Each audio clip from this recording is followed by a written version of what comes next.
Okay, ready when you are. Great, thank you very much. Welcome to this morning's planning committee in yet another different room, but back to a more traditional layout for us.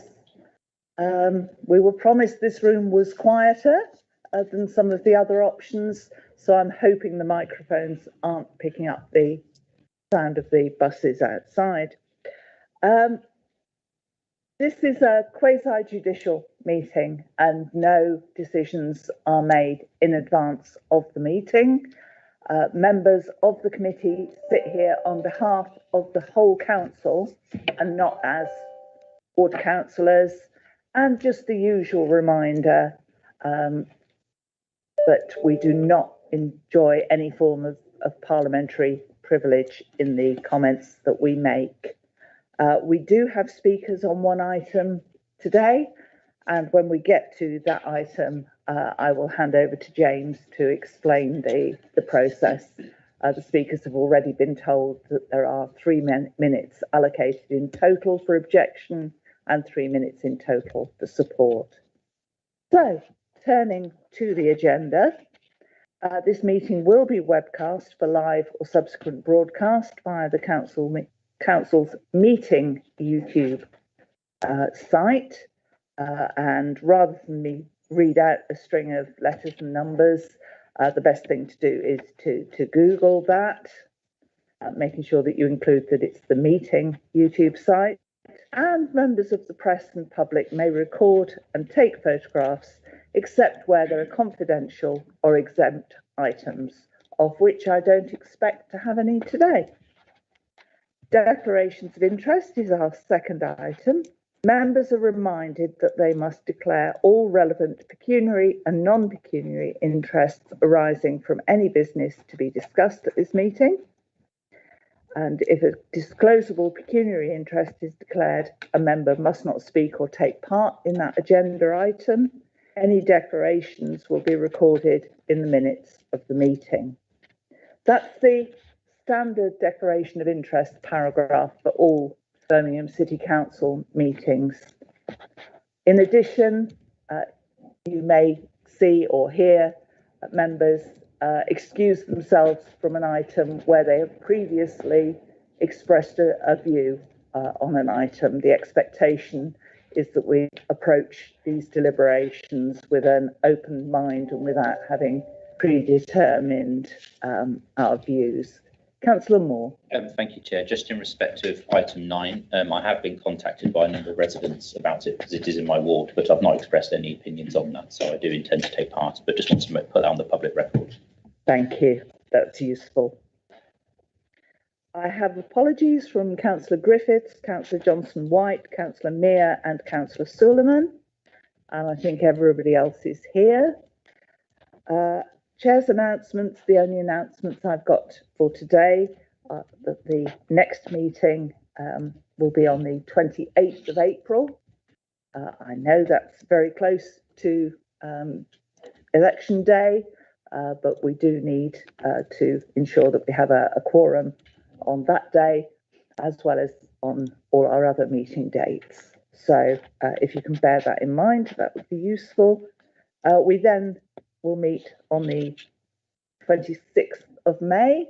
I'm not going to do those who are returning and those who are not speech at this point. I'm saving that one for the 28th, but there will be an extra week's gap between meetings to allow for the council AGM.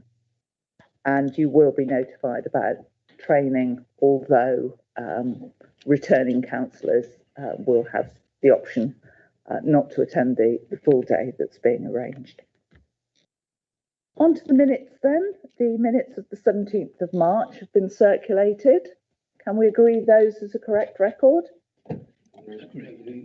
Thank you. Which does take us straight on to planning applications. We deal with these on a geographical basis, and today we're starting with the northwest area, which does include Edgbaston. And item 6 is land off Barnsley Road in Edgbaston. And as I said previously, we do have speakers for and against on this item. So we will take the objector first and the speaker in support second. As we are in a new room, we have checked out that the microphone will pick up the speakers, and I'm going to hand over to James, who is going to do the timing. Okay, thank you, Chair. As advised, I'm so sorry. Being in a new room has thrown me. We would normally take updates first. I'm really sorry if you were just poised to start. I do need to take Pete first with his updates. Yes, thank you, Chair. Morning, everybody. Yes, we do have a couple of updates for the first item, land off Barnsley Road. Firstly, draw members' attention to paragraph 1.4 of the report back. This should refer to places for living, SPG, rather than spaces for living, SPG. And also at 2.4, there's minor misspelling of Councillor Rice's name. In addition, just before the meeting, we received a hard copy of a petition. I believe that this is the petition which is referred to in paragraph 2.5, which talks about a petition with 105 signatures. Looking at the reasons, the grounds of objections, they also seem to accord with what's on this hard copy of the petition in front of us, which relates to destruction of green space, impact upon local wildlife, additional noise and nuisance concerns around privacy from the loss of trees on site. The proposed building would have privacy implications from existing occupiers, increase in traffic within the local area, and the lack of consultation with local residents and elected members. These are addressed in the officer report in front of you. Just to help process, I just thought I'd give a very quick recap as to where we are with this. So members will remember on the 20th of January, this application was considered. Members were minded to refuse on two grounds. Firstly, the poor quality living environment for future occupiers, as the units, the flats, did not meet the nationally described space standards. And secondly, there were concerns over substandard outdoor amenity space as it fell below the adopted guidelines given in places for living. There was a report back published on the 3rd of February, for the 3rd of February meeting, sorry. This was subsequently withdrawn from the agenda prior to the meeting due to a validation issue, which has now been resolved. This report, which is also in front of you, corrected a previous error in the original report and now confirms that all the units do meet or exceed the nationally described space standards. In the meantime, between then and now, the applicant has submitted an amended plan that has created an area of outdoor amenity space with the repositioning of some of the car parking to accommodate this, and a copy of the site plan is attached to the report back. Just to conclude, if members are minded to refuse the application on insufficient outdoor amenity space, a reason for refusal is suggested in front of you. Thank you, Chair. Thank you. And perhaps you could take back that misspelling a councillor's name is never a minor point. Right, we are now ready to take our speakers, so I will hand over to James. thanks, Chair. As already explained, we'll have the objector up first, which is Sean Williams. Miss Williams, you'll have 3 minutes with 15 seconds to go. I'll let you know so you can wrap your speech up then, okay? So as soon as you speak, I'll start the clock. I'm here representing our local community. As you know, over 100 of us have petitioned against this development, and we have the support of our elected MPs and councillors in both Birmingham and Sandwell. This is the wrong site for this development. In August 2020, the developers asked to buy our gardens. They know the site isn't big enough. Their attempt to redesign and squeeze in a bit more outside amenity space still doesn't meet the outdoor amenity standards. Just because other units across the country don't have outdoor space, it doesn't mean it's desirable here. Lockdowns have taught us all just how valuable it is for everyone's well-being to have ready access to outdoor space. The provider likens this to us living in a flat, but it's not. We would have the freedom to come and go. Whereas these residents with complex needs would be wholly dependent on staff availability to navigate the busy streets with difficult traffic crossings to access the nearest space, Lakewoods Park. We believe that people with complex needs who might be housed here for 18 months or more, they deserve at the very least the minimum levels of outdoor space. The development focuses on the security arrangements that are necessary for the safety of the occupants, but they've chosen a site that ensures continued ongoing access for all the owners of the garage plots. 3 of those houses are registered as HMOs. How does that protect the residents and staff of such a development? The statement from the NHS is nearly 2 years old and doesn't offer any comment on this specific development. Since that letter was written, then Preet Gill MP was informed by local commissioning officers at Birmingham City Council that only 8 to 10 people required this type of provision, none of whom have any connection with the local area. Birmingham City Council's planning officer stated that 14 car parking spaces would be required, but there are only 10 here. For all the staff and the visitors, nearby roads are not suitable for overflow parking. There's no available on-street parking for existing residents. That's why we have residents' parking schemes in Bearwood. We know this small piece of land as the Orchard. You'll have seen the recent publicity about the loss of orchard sites. We believe this historic site with investment and community involvement will help bring blossom back to the city. Please reject this application. At the very least, allow a site visit, as requested by Preet Gill MP, potentially with Sandwell Planning Committee, who still haven't been contacted by either Birmingham planning officers or the developers. Thank you. Thank you. And then over to Mr. Mumby. Again, Mr. Mumby, 3 minutes, 15 seconds to go. I'll let you know. Okay, starting when you are ready. Thank you very much. Good morning, everybody.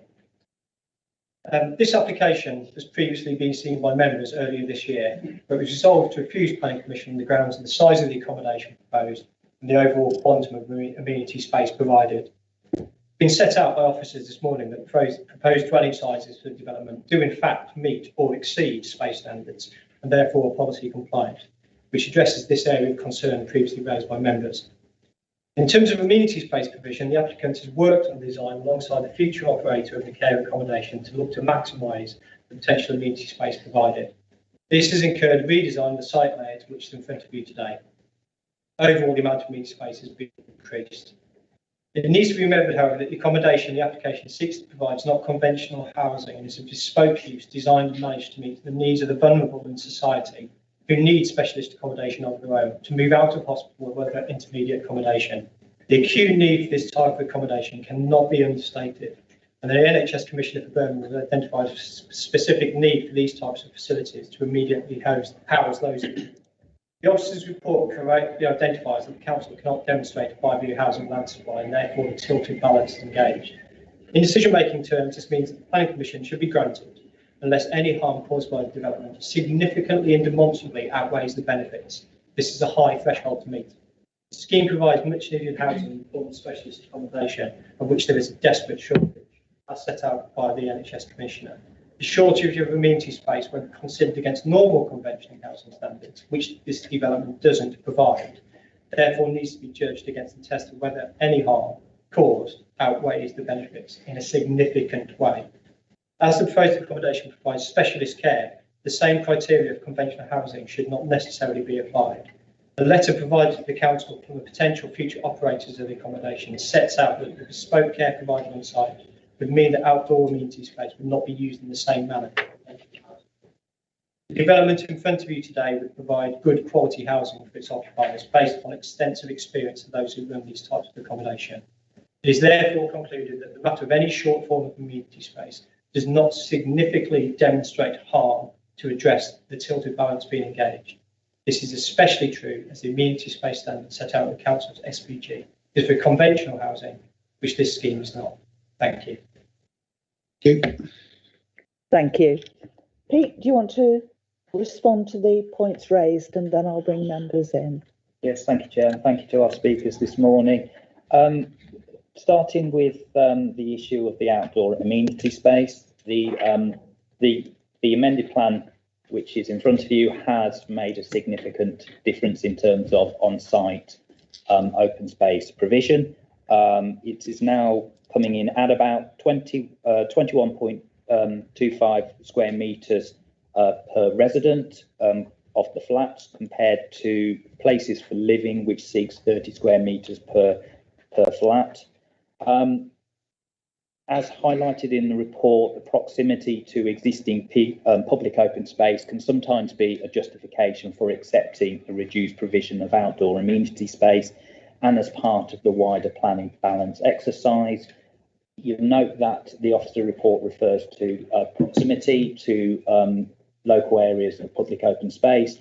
Probably the most noticeable area and a significant area of public open space is Lightwood Park, which is in Sandwell and is about 400 metres from Barnsley Road.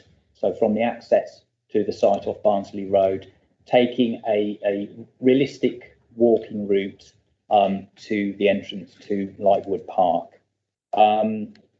It is important to consider the nature of the proposed occupants and whether they would be more reliant on on-site provision. And policy DN12 does talk about on-site amenity space meeting the needs of the occupiers.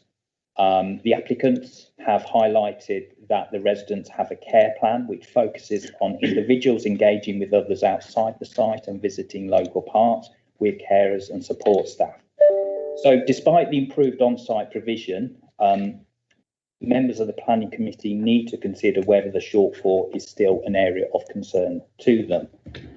In terms of the garages, the application, the proposed, the amended site plan now excludes the garages and doesn't form part of any outdoor amenity space which would be available to the residents. In terms of need, members will be fully aware that wider housing policy seeks that the housing needs of all people are met, and this includes vulnerable adults. There is evidence from the Birmingham and Solihull Clinical Commissioning Group, which does identify that there is a significant need for specialist supported living accommodations, such as that being proposed here. On the issue of the parking provision, our colleagues in Transportation have not raised any objections to the proposed parking provision. It's also noted the site is in a sustainable location. In terms of consultation with Sandwell Metropolitan Borough Council, on the back of this application, we have consulted Sandwell. And in terms of the somewhat unique circumstances that this application straddles both Birmingham and Sandwell, good practice is that an identical application is submitted to Sandwell. I do understand that the applicant has been in discussions with Sandwell about that application, but there's no legal requirement for those applications to be submitted at the same time. The role of the planning committee today is to determine the application where it falls within the boundary of Birmingham City Council. Thank you, Chair. Thank you. I'll bring any members in who want to ask questions or comment. Councillor Stanford. Sure, thank you, Chair. I think the site poses a really interesting question as to what kind of development works in the kind of spaces between two rows of terraced houses. And I know that elsewhere in the country, there's been some quite innovative work in terms of having kind of Mews-style cottages, terraced cottages in these kind of spaces. That's obviously not what we're looking at here. And the application for this type of building on this site, which is trying to ensure vehicle access, sufficient parking, amenity space, living space, and outdoor amenity space, I'm just struggling to really picture how all of that is coming together effectively. And I think actually each of those components is being kind of reduced to its minimum in order to cram all of them in within this site. I particularly think that the kind of attempt to pass off a grass verge in the access path and the other kind of areas of vegetation which aren't going to be accessible to occupants, again, is a concern, and I still don't remain convinced that the outdoor space is sufficient. Thank you. Councillor Moore. Thank you, Chair. I mean, I think the amended application is an improvement on what we considered last time, but I am concerned that this issue of the amenity space not being sufficient, particularly as was referred to by the agent in terms of this being not conventional housing, but conventional residents will be able to access public open space elsewhere in a way that vulnerable adults may not be able to do so. So I think the provision of on-site amenity space is even more important given the nature of the intended occupiers. And as Pete's mentioned in that, we have to weigh that very carefully, is that this is for the future occupiers, which are going to be vulnerable adults. So I'm not convinced a shortfall amenity space is sufficient on that basis. So I'm really struggling to find this being supported. And I do agree with Councillor Stamford. It does seem that like they're just trying to cram as much in on the limited site. And clearly there's a need for this accommodation, but I think it's probably better placed elsewhere in Birmingham or Sandwell. Okay, Councillor Straker-Wells. Thank you, Chair. Having listened carefully to what's been said, I suppose it's time for me now to come off the fence and to say that actually it's a fine balance between considering amenity space. I think the officer referred to 25 square meters as opposed to 30 square meters, something like that. That's a shortfall. But nevertheless, there has been an improvement in the original proposition, the original application. What keeps on coming back to me is the shortage of this kind of accommodation and the fact that it is, in some respects, specialist accommodation. It is actually something that could be very, very useful in this site and in Birmingham. So I'm inclined to come off the fence, as I said, listen very carefully to what's been said, having weighed up the balance, having weighed up the difference between community space, the needs of Birmingham and the needs of vulnerable people. And I'm coming to the direction that I think it could be supported on the grounds that there is a need, there has been an improvement from the original proposition, and that I think it would work, although I do understand what has been said by other speakers about the possibility of there not being an ideal quantum of space for absolutely every single thing we'd like to see. Thank you. Does anybody else wish to come in? Pete, do you want to respond to Yes. those points? I have to say at this stage, I'm only hearing points about amenity space. So if anybody else wishes to raise anything else, now would be a good time to do so. Thank you, Chair. I agree. It is a fine balance. I think to go back to the development of the site, I think it is suitable for redevelopment. There is a previous consent on there, though it has lapsed, which consists of townhouses or 8 houses. I think a mixture of terrace and semi-detached, and they range from 2 and 3 story in height. So they were significantly taller than what we're seeing in front of us today. This is a lower scale informal development. And that can be seen in the cross-section within the report itself. Just to clarify, in paragraph 1.4 of the report back, we refer to 255 square metres. That includes the roughly triangular parcel of land to the north of the building next to the turning head and the 2 parking spaces shown there. That doesn't include any sort of thin grass strips around the edge of the site. So the 255 referred to is a usable piece of land. And just to clarify as well, there's 2 kind of units being referred to here. There are what the applicant is referring to as bungalows, which will provide a different kind of care. And they all have, so they're self-contained, and they have an outdoor garden area equating to 30 square metres. So all the bungalows meet the 30 square metres per unit. The remaining flats will share the 255 square metres outdoor communal amenity space, and that comes in at 21.25 square metres, comparing that with the target or the guideline, sorry, in places for living, which is 30 square metres. So that's an important point for members to consider. Yes, I think that covers all the points. Thank you, Chair. Thank you. Okay, does anyone else wish to speak on this one?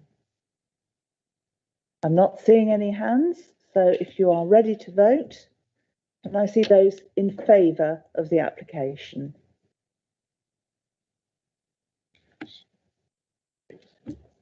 And those against?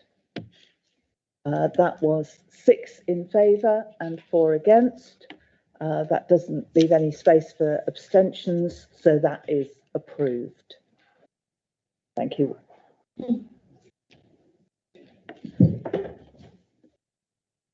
I thought we were voting. Sorry, let me just check. Andy, I thought we were voting on the application. Were we actually? That's how people have voted. Yes. Yeah.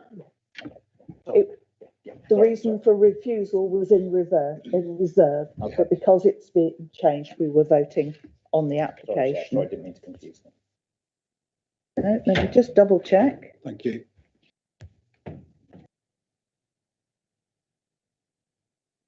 Yeah. Yes.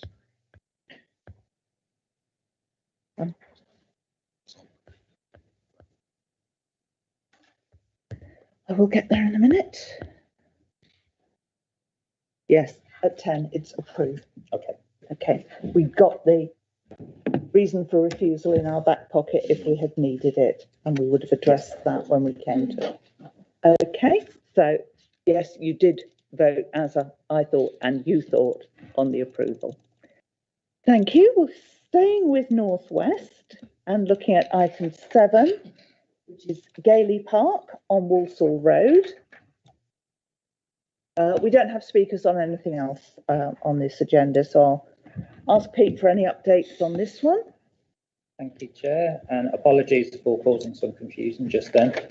Right, so yes, we do have an update for Gailey Park. We've received comments from our colleagues in Transportation Development. They raised no objections subject to conditions with regard to service management plan and restrictive conditions on the display screens. These conditions are already in the recommendation in front of you. We've also received a representation from Councillor John Hunt, who says that he was quite happy with an attractive temporary complex on the site during the games, but did not spot that it was proposed to increase it to 80 plus containers after the games. The application does not explain how the containers are to be configured, and he wonders how it relates to the Perry Bar master plan. He is also disappointed that we have a dense concentration of 80 containers on the site for 7 years, particularly given the sacrifices the community has made. Adding that prior to the highway configuration, there was a nice and unappreciated area of parkland on the site with trees, and it has been tarmacked over. In response to Councillor Hunt's comments, just for the avoidance of doubt, the proposal doesn't result in the loss of any parkland, and the proposal would provide a meanwhile use until the site is permanently redeveloped for residential purposes as part of the approved wider Perry Bar residential development. Thank you, Chair. Thank you. Anyone wish to speak on this one? Councillor Ward. Thank you, Chair. Like Councillor Hunt, I have absolutely no objection to the temporary permission for 14 containers for the purposes of the Commonwealth Games, but I share his concern that this proposal, as it stands, is for 86 container units for a period of 7 years. And it does, in my mind, beg the question as to why it cannot be proceeding with the residential development that the site has permission for. So I'm afraid I cannot support this application. Anyone else wish to speak? Councillor Stanford. Thank you very much, Chair. Committee members already know my views on temporary structures around the Commonwealth Games. But I would like to express my particular disappointment at this application from the council. So we were obviously all assured that the Commonwealth Games would have a legacy long beyond the 2 weeks of sport. But this application seems to suggest that that legacy is 7 years of shipping containers instead. As far as I'm aware from driving around the area, this site is currently used as a construction or service yard for the ongoing development in the area. adding over 80 shipping containers to this area will just ensure that it continues to look like a construction yard or a shipping yard for a further 7 years. And I think it's a bit of a wasted opportunity. Once this site is replaced with residential development, this will be a very densely developed area of new residential apartments. And I think that it's a real failure in terms of vision to have not made a more permanent, longer lasting commercial cultural amenity space on this site. In planning terms, obviously there's no reason that I can see for refusal, but I just wanted to register my disappointment at the lack of vision when we could have built a real legacy in this area. Anyone else? Councillor Moore. Thank you, Chair. I recall when part of the argument for the demolition of the flyover was that it was going to have a visual impact on the future occupiers of the residential scheme being built at Perry Bar. I'm not sure how 86 shipping containers is any better than the flyover from that perspective. So there just doesn't seem to be much logic in terms of how the council is approaching, what is a vast redevelopment scheme really. So, and as we when we saw the residential scheme, the views aren't particularly great at the moment in terms of all the construction work taking place, and most of Perry Bar has been flattened. And it doesn't seem it's going to get any better with all these shipping containers in place. So it is particularly disappointing, as has touched on the lack of vision. And I very much share Councillor Hunt's disappointment. I mean, I don't understand why we need 7 years worth of shipping containers either after the games. It's perhaps not the legacy the leaders led us to believe will be happening. Okay. Councillor Straker-Wells. Thank you, Chair. I suppose what I've heard so far has raised some questions in my mind about how they will look against the background of the residential schemes, and whether and the extent to which they're going to be obvious, and the extent to which they're going to project a more visual appearance than everything else around them. So I suppose, I mean, I personally don't see any reason to object to the application, and I will certainly be voting for it. But it would be great if somebody could assure me that they will not be quite as dramatic in terms of appearance on the environment as questions have been raised in my mind about, the possibility. Can anybody reassure me?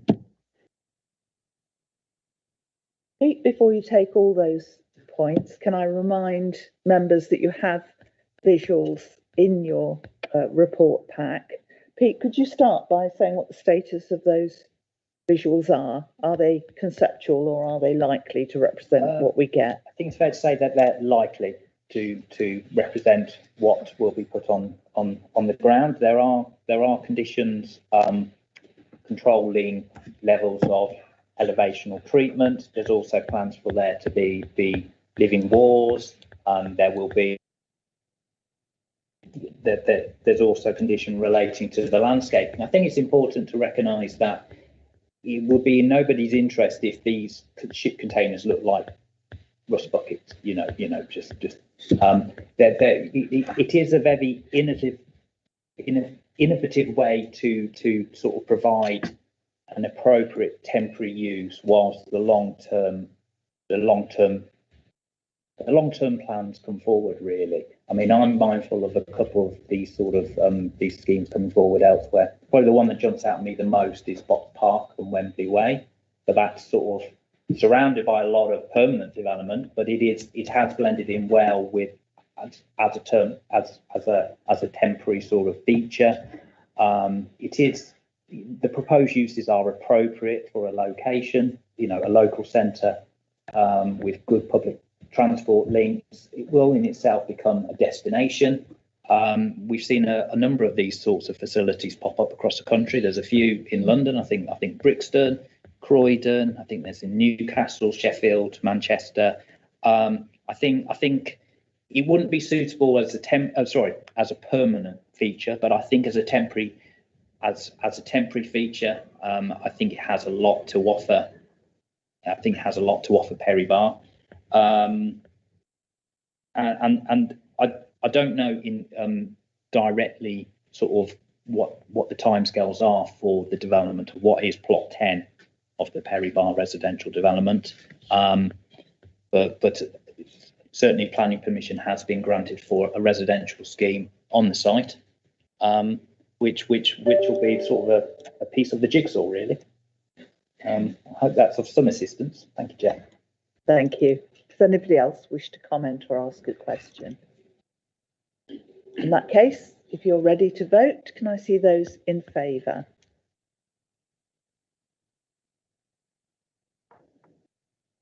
Five in favour, those against,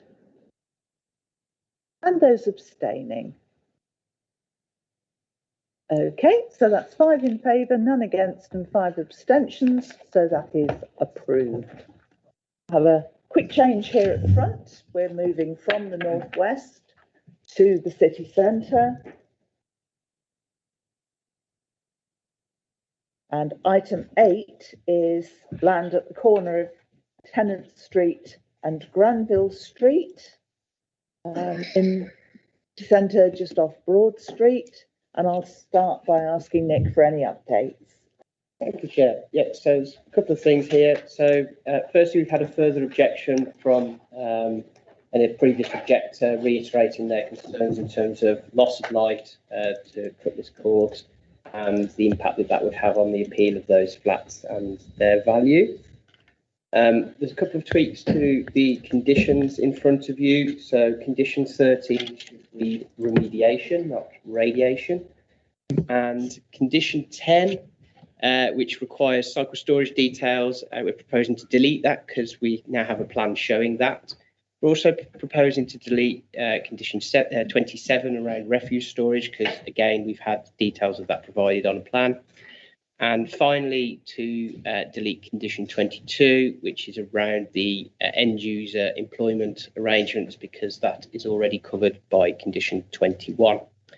And then finally, I just wanted to clarify at 726, figure 9, it shows a couple of buildings in outline either side of the solid tower, which is the Mercian.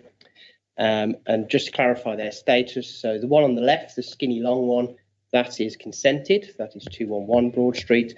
The one to the right is an architectural vision, but has no formal planning status. Thank you, Chair. Thank you. Does anyone want to come in with a question or comment? Just a comment, 5.4, it says comments from Shaban Mahmood, MP. It should be Shabana. And spelling has gone off a cliff since Sean left, and it's only been a week. Can we take that back, please, to case officers? Yeah. If you think it's bad misspelling a councillor, misspelling an MP is even worse.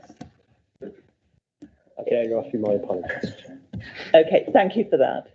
Now, does anyone wish, Gareth? Thank you, Chair. I note within the objections that someone has raised concerns about parking, which is nice to know that I'm not the only one that is concerned about the level of city centre parking we're offering, and particularly, especially given the increasing number of residential developments taking place around Broad Street, and clearly some of them, based on the objection, will want to have access to car parking, the problems it creates if we keep building on all this and not providing suitable car parking to support it. My other concern is in relation to the size of the rooms. I appreciate this is not a conventional residential scheme, it's a part hotel, but at 7.28 it talks about the standard rooms only being 21 square metres, which just seem very, very, very small. And I'm just concerned in terms of, are we going down the rabbit hutch mentality with this application? So, because I appreciate people who will be staying here may not be staying for particularly long, but still we need to ensure we provide adequate room sizes, amenity space. I know it says it's all of an accepted size and standard, but I'm rather concerned that 21 square metres is very, very small. Anyone else? No? Do you want to respond to that then, Nick? Yeah, of course. So in terms of parking, obviously this isn't a path hotel. It's not straight residential, and it's in an accessible location with the excellent link. Also, the existing car park is for the retail store only, as far as I'm aware. It's not a general car park. In terms of room sizes, again, it is a hotel, so there's no particular standard for them to meet in terms of policy. However, again, as you say, people will be staying there for a shorter length of time. In fact, there's a condition limiting length of stay to 12 weeks. There's no standard for them to hit because it's not their home at the end of the day. Anyone else? Okay, I appreciate that members have studied the report, and we should note that that includes detailed analysis on light for surrounding buildings, and also the tree issue, which is why we're not getting questions on it, I understand. Okay, unless anyone's got anything else that they want to ask or comment on, I'll move to the vote on this one. And I see those in favour of the application.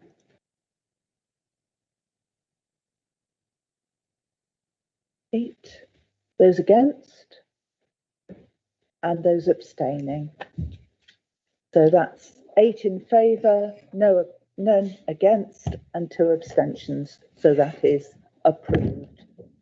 Another quick change here at the front. We say goodbye to the city centre and move to the east, where item 9 is 889 Chester Road in Erdington. Tony, are there any updates on this one? No updates, thank you, Chair. No spelling mistakes that anyone spotted? Okay. Councillor Moore. Thank you, Chair. Not a spelling mistake, but it does refer to it 2.1, referring Erdington railway station being within easy walking distance. According to Google, it's 25 minutes. I wouldn't say that's necessarily the easiest walk, perhaps for someone good on their feet potentially, but it does seem some distance away from it. So I wouldn't necessarily say that the good levels of public transport should include the railway station. Other than that, I am concerned because although the report talks about number of HMOs in the area, I'm pretty sure we're all supposed to be considering the issue of exempt accommodation too. And there's been a real growth in exempt accommodation within this part of Erdington, particularly at the Pitts Farm estate to the rear. There are a number of houses being converted to it at the moment. So and that doesn't seem to have been fully considered at all within the report. So I am concerned that actually the 10% threshold has actually been met, particularly as there are some other HMOs on the Chester Road as well. So I am concerned that there is the issue of concentration that hasn't been fully considered within the report.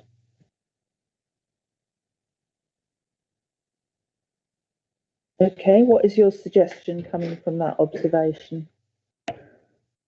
Well, can I suggest we defer the report to go and ensure that we fully consider the impact of exempt accommodation? Want to come back in and then I'll look for a seconder. Our data does include exempt accommodation as well as HMOs, and I have checked the data, and there are no HMOs or exempt accommodation within a 100-metre radius of the site that is registered within our data.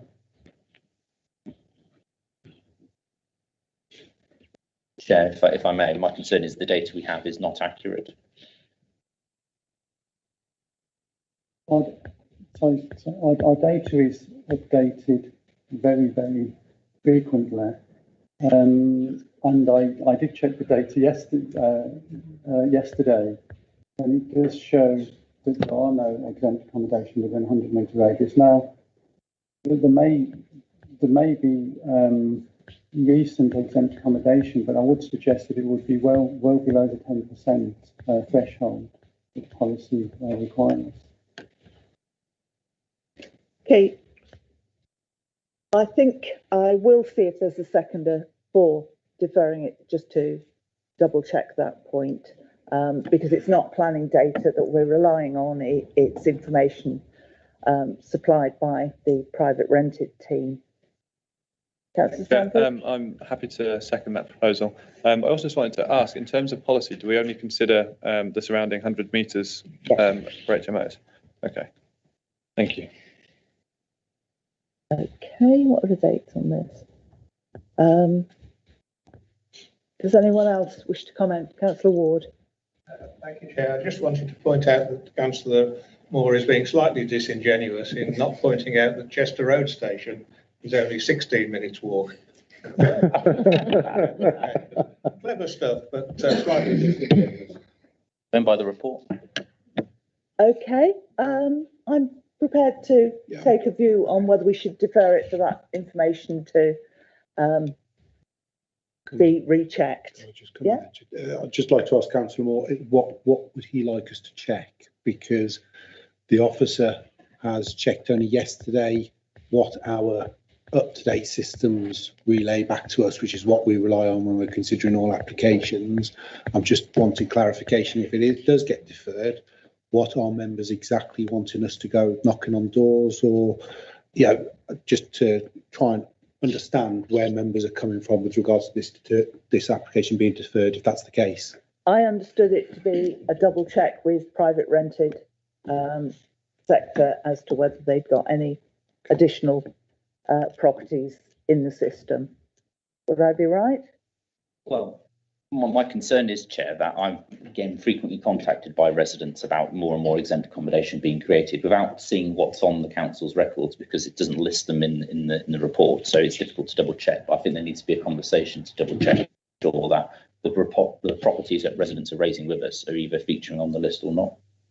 I can say, I mean, I've got the data in front of me on my screen now, which is updated very, very frequently. It says there's 65 properties within a 100-metre radius. There's no HMOs and there's no reported exempt accommodation.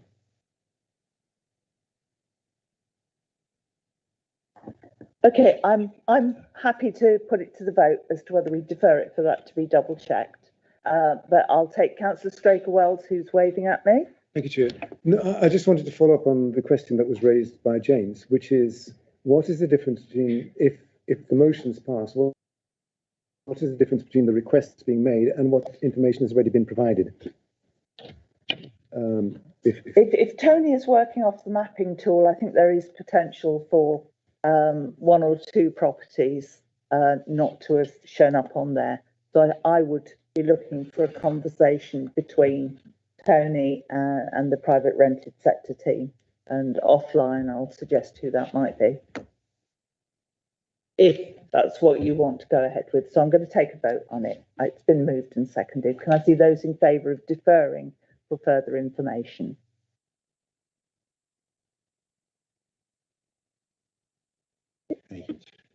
Oh, sorry. 8, yes. Those against? Those abstaining. Okay, so that's 8 in favour, none against and 2 abstentions. So I'll have a conversation with you afterwards, Tony. Thank you, Chair. Thank you. Thank you.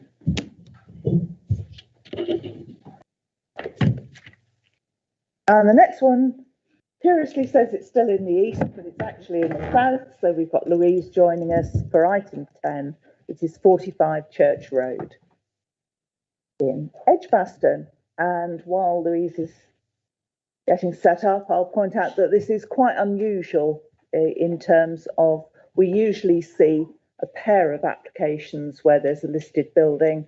One is the listed building consent and the other is the planning consent. On this occasion, and perfectly lawfully, we have the listed building consent on its own. Louise, would you like to give us any updates and just explain what that means in practice to our decision? Yes, thank you, Chair. So no updates on this, and I think you've summarised that really well. I was just about to say that myself, that yeah, unusually this is an application just for listed building consent, and we don't have what we normally have, which is an accompanying planning application. There was an application that was submitted at the same time as this listed building application. That was never made valid. The application had some missing information and has since been sent back. So we do need to make a decision on this application that's been sitting on the books for a while. There's nothing legally to stop you as a committee approving a listed building application, but it doesn't in any way infer or imply any other additional changes to the building or extensions or new build within the curtilage of the site being approved. All of that would require a separate planning application. That's been made quite clear to the applicant and his agent. We have put a suite of conditions recommended on the report, which again tie that down very tightly, make it quite clear which elements are being approved and which are not within the drawing. So that again is very clear legally what you would be approving. So it's purely for the internal works and a few external, but nothing to do with the new build that was being suggested. And I think you'll see actually within the report, a large number of the objections were about those wider changes and the new build that would come forward if the planning application is forthcoming. But based on this, if we approve this application, they could demolish the swimming pool building? Yes, that does require a listed building consent because it is attached to the listed building, so they could demolish that. The Conservation Officer's comfortable with that. That was a newer addition rather than part of the original listed building. Okay, any questions on this one or comments? No, having studied the report then, are you ready to vote? Can I see those in favour? That is unanimous, 10 in favour, and therefore that is approved. And that's the end of our applications for this morning. Item 11 is other urgent business. Do we have any that won't wait to a future meeting? No? Okay then, item 12, last item on the agenda is the authority in an urgent situation between minutes for myself jointly with the relevant chief officer to act on behalf of the committee. Can we agree that? Agreed. Thank you very much. And I look forward to your attendance at our last meeting of the year on the 28th. Thank you.